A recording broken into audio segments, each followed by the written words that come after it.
Let us be honest about something that is not getting enough honest airtime.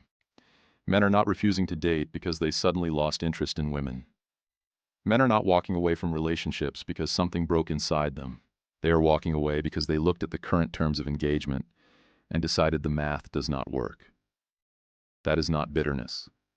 That is a rational response to a set of incentives that have shifted significantly, and not in anyone's favor.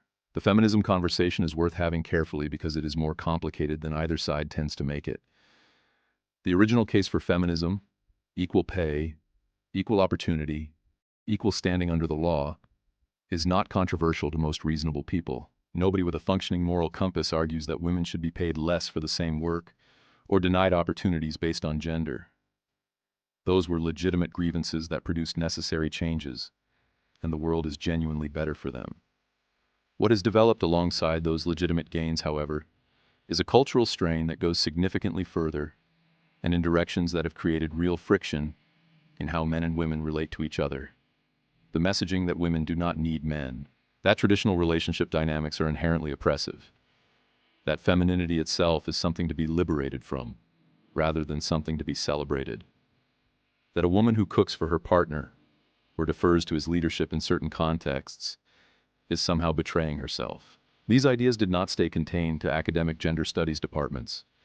They filtered into mainstream culture, into social media, into how a generation of young women think about themselves and what they want from relationships. And the men on the receiving end of that shift are responding to it whether the conversation acknowledges them or not. A significant number of women who have fully embraced the strong, independent woman identity still operate with expectations that are entirely rooted in traditional gender dynamics the moment a relationship is involved. The man is still expected to initiate, still expected to pay for dates, still expected to propose, still expected to provide financial security and physical protection, still expected to lead in moments of genuine danger or difficulty. These are traditional male roles that have not been renegotiated despite the broader cultural shift away from traditional frameworks. The expectation is that men fulfill their side of a traditional arrangement, while women opt out of theirs. And the man who notices this contradiction and says something about it gets called misogynistic for doing so.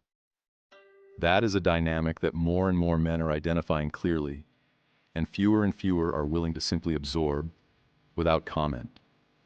The social media piece of this is worth sitting with, because it has changed the landscape in ways that previous generations of men did not have to navigate.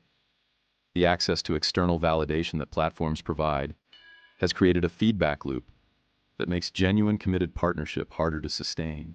When a woman has hundreds or thousands of men available in her pocket at all times offering attention, compliments, and interest, the ordinary experience of a long-term relationship, which requires investment, compromise, and tolerating friction, struggles to compete with that frictionless alternative.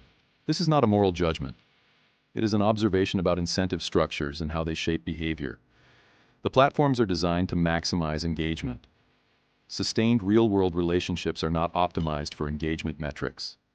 Something has to give. And in a lot of cases, what gives is the relationship. The OnlyFans conversation is uncomfortable, but it belongs in this discussion because it has become too widespread to treat as a niche phenomenon. The number of young women who have monetized their physical appearance on subscription platforms has grown significantly enough that it is now a factor that men are explicitly accounting for when evaluating potential long-term partners. This is not about shame or moral condemnation of women who make that choice. It is about the practical reality that men who want committed exclusive partnerships are making assessments about what a person's past choices say about their values and their orientation toward exclusivity. Those assessments are going to happen regardless of whether they are socially sanctioned. Pretending otherwise does not change the calculation.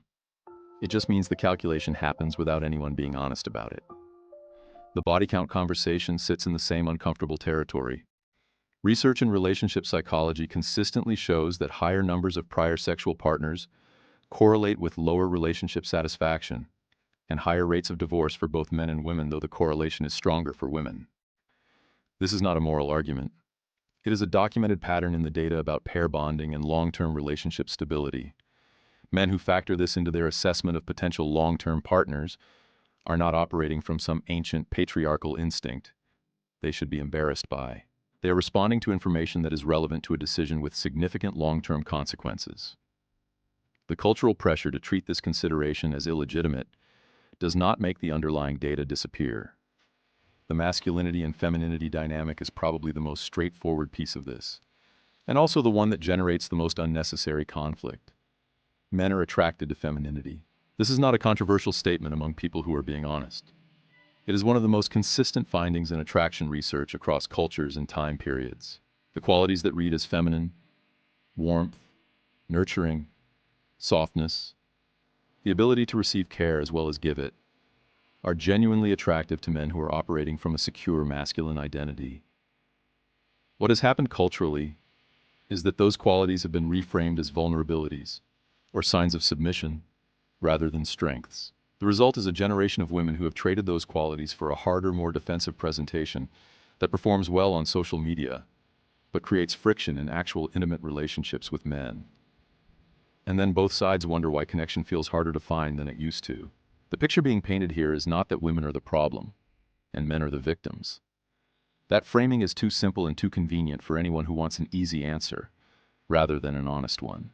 The picture is that a set of cultural changes that were in many ways necessary and positive have produced unintended consequences that are affecting men and women differently, and not always in ways that serve either side's actual long-term interests.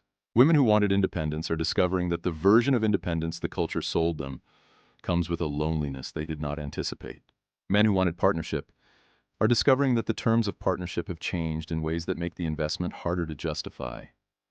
Neither of those outcomes was the stated goal of the cultural shift.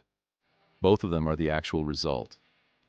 The path forward is not a return to arrangements that were genuinely unjust in ways that real women genuinely suffered from. It is an honest renegotiation of what partnership actually looks like between men and women who are living in a world that is genuinely different from the one those original arrangements were designed for. That conversation requires both sides to show up honestly rather than defensively, to acknowledge what the other side is actually experiencing rather than dismissing it, to hold their own side to the same standard of accountability they are applying to the other. That is harder than pointing fingers. It is also the only version of this conversation that leads anywhere useful. That is all for today on Circle of Kings. Do not forget to smash the like and subscribe buttons and click the notification bell so you are first to know when the next video drops. See you next time.